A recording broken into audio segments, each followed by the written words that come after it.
Hello, and here we go with the last podcast in chapter 3C, thinking about theory and research, the research process. So, we're going to look a little bit at the research process. Some of you have maybe already become familiar with this process. Maybe you helped a instructor or professor do some research.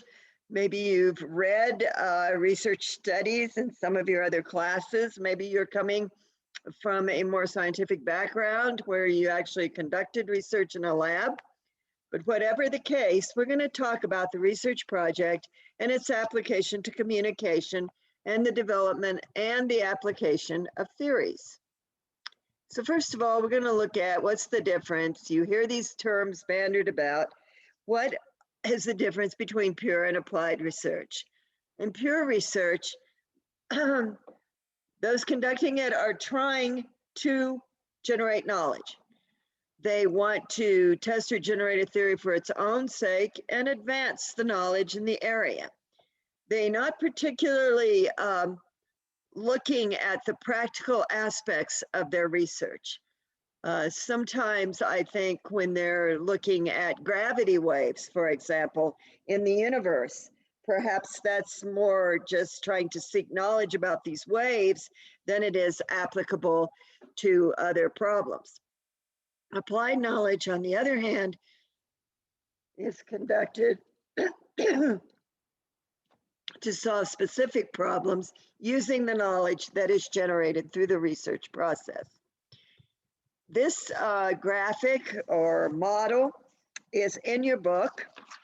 It is on, excuse me, on page 59, and I urge you to look at it. It contrasts the pure phase of research with the applied phase. It also shows that the two are often connected. After researchers get knowledge for knowledge's sake, they or other researchers may find practical applications of it and move into the applied phase. Notice that both of these processes are cyclical or circular. In other words, the things found out or created in one phase feed into another phase, and you keep moving around the circle. So check that out. It's very interesting, and it will give you some insights into the process. So let's look at some of these terms about the scientific method. The scientific method is often associated with what we call scientific research and communication, or quantitative research. So the traditional process of the scientific method follows deductive logic. And in deductive logic, you move from the general, that is a theory, to specific instances that you want to study. If you use inductive knowledge, you study specific phenomena and try to move to a more general understanding or theory. So once you have a hypothesis from your deductive logic, usually, that you want to test, then you have to operationalize all the concepts in the theory. What does that mean? It means you have to turn the abstract concepts of the theory into concrete variables that can be observed and measured. You use then these variables to define your observations. Let's try to use, say, a construct in the theory is that gender influences the number of speech acts an individual performs. That's a concept. So you would have to first determine a person's gender, usually by asking them, how do they identify? One of your participants in the research. Then you're going to count, you're going to either stage some interactions, or you're going to watch the person in an environment in interactions, and you're going to operationalize that concept by saying, I'm going to define a speech act as the period of time from when a person begins to talk and when they stop and another person begins.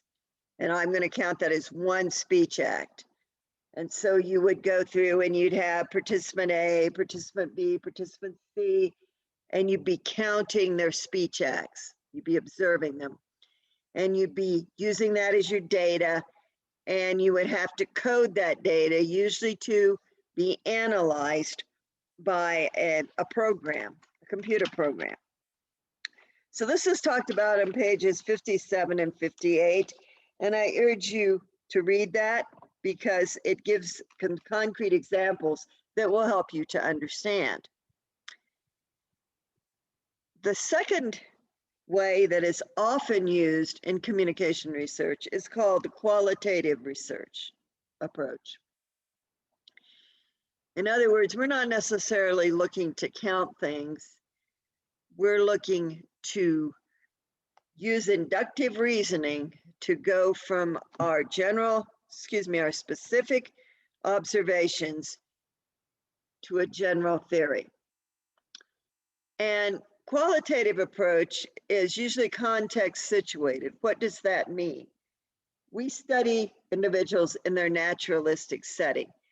In other words, instead of staging communication interactions in a laboratory, we might go to a bar, or we might go to a gym, or we might observe people in a classroom and see how they are conducting their communication in those settings. A qualitative approach doesn't have objectivity as its goal. It has description as its goal. We're going to describe what's happening, and we're not going to take the point that we're going to determine the objective truth of what's happening. We're just going to describe it. As I said, it uses inductive reasoning. We go from specific observations to more general ones.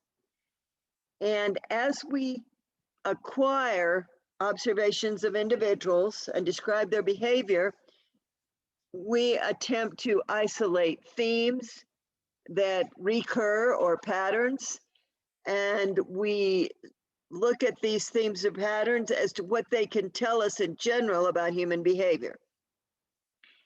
In this type of approach, we often show our findings, our themes that we've come up with, to the participants. And we ask them to comment on the validity or authenticity of our analysis. So the research is always emergent. That means that it too is cyclical, just like the applied research that we saw on page 59. In other words, we have iterations. We study the interactions. We draw generalizations about them. We show them to the participants.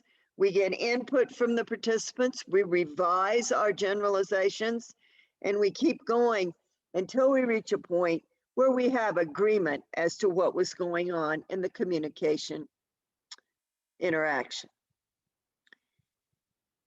So this is the last part of the 3 chapters in the foundation section of the book. The whole point of this section was to get you ready to begin reading these specific theories and to look at in each chapter there are scenarios in which the theory is applied.